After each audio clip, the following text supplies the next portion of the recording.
नमस्कार। मातृशक्ति दिव्य ध्यान व साधना केंद्र में आपका स्वागत है। जैसा आप लोगों ने पिछली वीडियो में देखा होगा कि हमने अपने पितरों से संबंधित कुछ भ्रम दूर किए कि पितृ कौन होते हैं, पितृदेव कौन होते हैं, पितृगण कौन होते हैं, वो पूर्वज कौन होते हैं। आज हम पितरों के बारे में ये जानेंगे कि आप लोगों को पितरों के लिए कौन सी सेवा करनी है, कौन से नियम अपनाने हैं, वो आप लोगों को कौन से ऋणों से मुक्त होना है।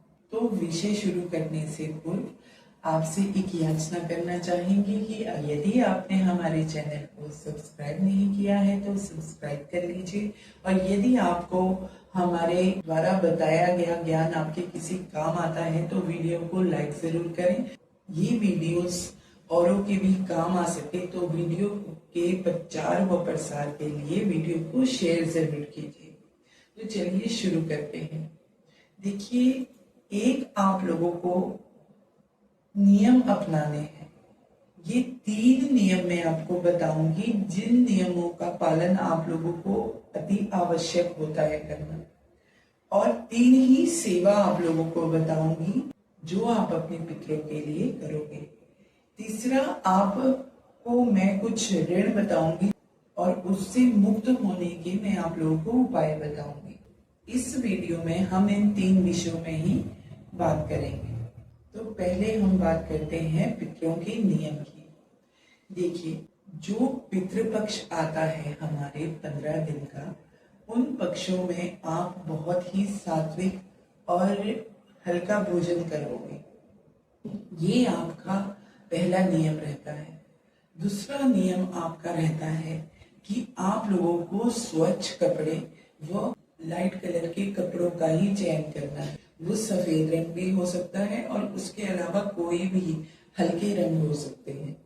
और तीसरा नियम आता है कि आप अपने घर में शांति बनाए रखेंगे, बिना किसी कलेश के, बिना किसी लड़ाइयों के व बिना किसी अपवाद के।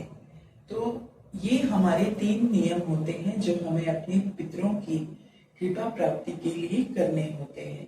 यदि आप कुछ भी उपाय करते हो तो वो उपाय करने का कोई मतलब नहीं है यदि आप इन 3 नियमों को नहीं मानते हो। अब आते हैं उपाय। अब मैं आपको उपाय बताऊंगी कि हम अपने पितरों की कृपा को कैसे प्राप्त करें। तो हमें सबसे पहले अपने पितरों के लिए जल की व्यवस्था करनी है। वो जल का हम लोगों को दान करना है। जहां पर जरूरतमंद लोग हों, लेबर या मजदूर हों, जिन्हें प्यास लगी है, आप उनके लिए ठंडे पेय का या जल का दान वहां पर आप कर सकते हो। उनके लिए आप एक ऐसी व्यवस्था कीजिए कि उन्हें तृप्ति हो, वो ठंडा जल उन्हें आप पिलाइए, अपने पितरों के नाम से उन्हें दान कीजिए। तो ये पहली सेवा आपकी होती है। दूसरी सेवा आपकी होती है कि त्रयोदश, चौदस व अमावस्या, इन तीनों दिनों में आप किसी भी दिन उनके लिए एक हल्का सा प्रसाद बनाकर किसी भी जरूरतमंद को खिला सकते हो। यदि आपसे कोई खाता नहीं है, क्योंकि बहुत सारे लोग लंगर लगाते हैं, तो आप सूखा प्रसाद, उसमें आपकी चीनी आ सकती है, चावल आ सकता है, दूध आ सकता है, वह आप लोग के बतासे आ सकते हैं। इन चीजों का दान अपने पितरों के नाम से आप कीजिए।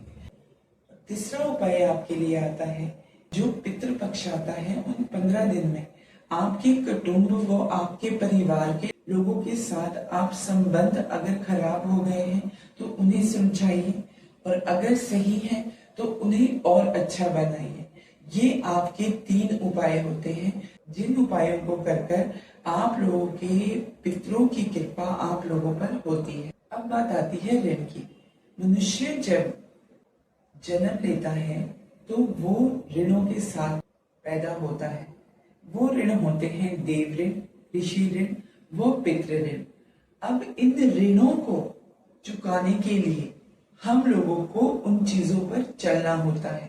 ऋषियों का अगर हमें कर्ज उतारना है या ऋण उतारना है तो हमें अपने सनातन पर चलना होता है।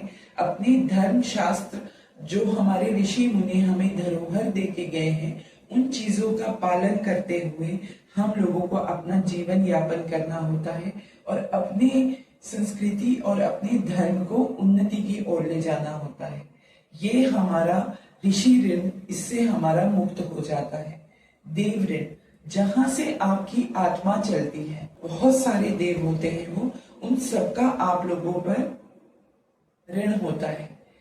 उसका एक आसान उपाय है प्रकृति की सेवा करना और अपने इष्ट की आराधना करना, अपनी कुल देवी की आराधना करना।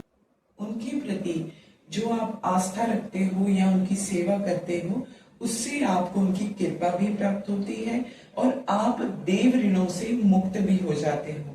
आप लोगों को प्रकृति की वृक्ष भी लगाने हैं, क्योंकि वायु देव का भी आप पर ऋण होता है, क्योंकि आप श्वास ले रहे हो। इस आत्मा को इस शरीर में रखने के लिए हमारे जो 5 तत्व है उन्हें हम देव भी मानते हैं, उनका भी आप पर ऋण है। अगर आप ध्यान से सोचो तो उन्हें भी उतारने के लिए आप लोगों को प्रकृति को ज्यादा से ज्यादा देना होता है और कम से कम लेना होता है, क्योंकि आप पहले ही ऋणी हो। और तीसरा आप लोगों का होता है पितृ ऋण।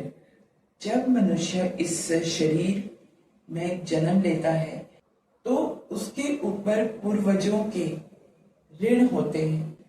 उन पितरों से, उन पूर्वजों से ही वो कुल है जहां आपने जन्म लिया है।